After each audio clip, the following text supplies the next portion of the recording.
और शहरी सेवा शिविर 2026 को लेकर इस वक्त की बड़ी खबर है। राजस्थान सरकार नगरीय विकास आवासन एवं स्वायत्त शासन विभाग ने आदेश जारी कर दिया है। समस्त नगरीय निकाय विकास प्राधिकरण नगर विकास न्यास आवासन मंडल को लेकर निर्देश है। आगामी आदेश तक शहरी सेवा शिविर 2026 के दौरान कोई कार्यवाही नहीं होगी। हाईकोर्ट ने यूडीएच के 10 जून को जारी सर्कुलर पर रोक लगाई थी। सरकारी जमीनों पर अवैध कब्जों को नियमित करने के लिए 12 जून से लगाए जा रहे शिविर 15 जुलाई तक चलने वाले थे शिविर। और ये बड़ी खबर इस वक्त की, राजस्थान सरकार नगरीय विकास आवासन एवं स्वायत्त शासन विभाग ने आदेश जारी कर दिया है। समस्त नगरीय निकाय विकास प्राधिकरण नगर निकास आवासन मंडल को लेकर निर्देश।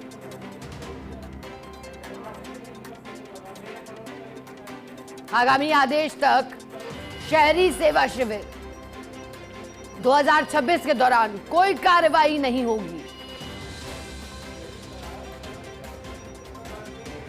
10 जून को सर्कुलर पर जो जारी हुआ था रोक लगाई थी और सरकारी जमीनों पर अवैध कब्जों को नियमित करने के लिए 12 जून से लगाए जा रहे शिविर। हालांकि ये जो शिविर थे वो 15 जुलाई तक चलने वाले थे, लेकिन इससे पहले ही रोक लगा दी है। अभी 5 दिन का समय और शेष था।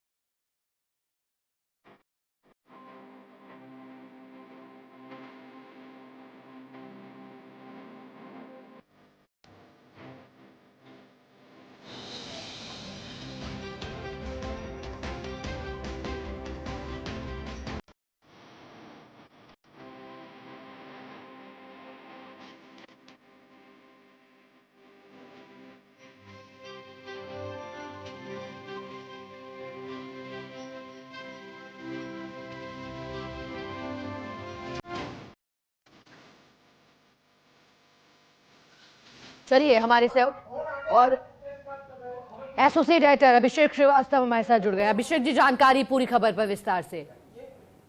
देखिए, शहरी सेवा शिविर 12 जून से शुरू हुए थे और ये 15 जुलाई तक इनका चलने का कार्यक्रम है। तो जब ये 12 जून से जब शुरू किए गए थे तो उससे पहले शहरी सेवा शिविर 2026 के लिए विभिन्न निर्देश जारी किए गए थे और ये निर्देश नगरीय विकास विभाग और स्वायत्त शासन विभाग की ओर से संयुक्त रूप से जारी किए गए थे। इन निर्देशों में विभिन्न बिंदु थे कि किस तरह की कॉलोनियों का नियमन किया जाएगा। तो उसमें एक बिंदु ये भी था कि सरकारी भूमि पर बसी कॉलोनियों का नियमन किया जाएगा और उसके लिए दरें भी निर्धारित की गई थी। लेकिन पिछले दिनों हाईकोर्ट में एक जनहित याचिका लगी और इस जनहित याचिका में जो सरकारी भूमि पर बसी कॉलोनियों का नियमन है उसका विरोध किया गया। तो उस याचिका पर हाईकोर्ट ने इस पर रोक लगाई और इस रोक की पालना में अब नगरीय विकास विभाग और स्वायत्त शासन विभाग ने संयुक्त रूप से आदेश जारी करके निकायों को हिदायत दी है कि इस तरह की कॉलोनियों का नियमन नहीं किया जाए। तो एक तरह से हाईकोर्ट के आदेश की पालना में दोनों विभागों ने ये आदेश जारी किए हैं। जी बिल्कुल ठीक है अभिषेक जी, क्योंकि आपने कहा कि पालना को लेकर, लेकिन जो अभी अभिषेक जी 5 दिन और बचे थे, उससे पहले और कौन कौन से कारण आप मान रहे हैं? क्या किसी तरह की कोई शिकायतें से लेकर के मिल रही थी? देखिए, जनहित याचिका जो दायर की गई थी उसमें आरोप लगाया गया था कि जो सरकारी भूमि है उस पर इस तरह से अवैध कब्जा करके कॉलोनियां काट दी जाती है, फिर सरकार उसका नियमन करती है। तो इस तरह की प्रवृत्ति पर रोक लगाई जानी चाहिए। तो इसी पर हाईकोर्ट ने जनहित याचिका स्वीकार करते हुए उस पर रोक लगाई और उस रोक की पालना में ही दोनों विभागों ने जो है ये संयुक्त रूप से आदेश जारी करके नगरीय सभी निकायों को, चाहे वो विकास प्राधिकरण हो, चाहे नगर सुधार न्यास हो, चाहे नगर परिषद, नगर निगम, नगर पालिकाओं, सबको ये कह दिया है कि वो शहरी सेवा शिविर के दौरान या बाद में भी इस तरह के जो कॉलोनियां हैं जो कि सरकारी भूमि पर बसती हैं उनका नियमन नहीं करें। जी अब क्या लगता है अभिषेक जी, अब आगे क्या होगा इस मामले में, इस आदेश के आते ही?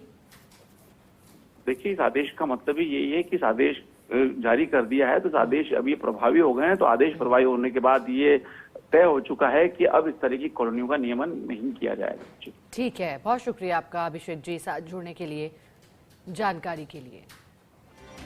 तो देखिए, जैसा कि सहयोगी ने जानकारी दी, दरअसल इस मामले में सरकारी भूमि पर बसी कॉलोनी का नहीं होगा नियमन। यूडीएच-एलएसजी ने इस बारे में आदेश जारी किए। शहरी सेवा शिविर 2026 के लिए पहले आदेश जारी किए थे। इन कॉलोनियों के नियमन के लिए आदेश जारी किए थे, लेकिन पिछले दिनों हाईकोर्ट में एक जनहित याचिका लगी थी। इस जनहित याचिका पर हाईकोर्ट ने आदेश दिए, ऐसी कॉलोनियों का नियमन नहीं करने के आदेश दिए। इसकी पालना में ही अब निकायों को जारी किए गए हैं आदेश। और ये बड़ी जानकारी आपको दे रहे हैं, एक जनहित याचिका इसे लेकर के लगी थी, जैसा कि हमारी सहयोगी ने हमें बताया।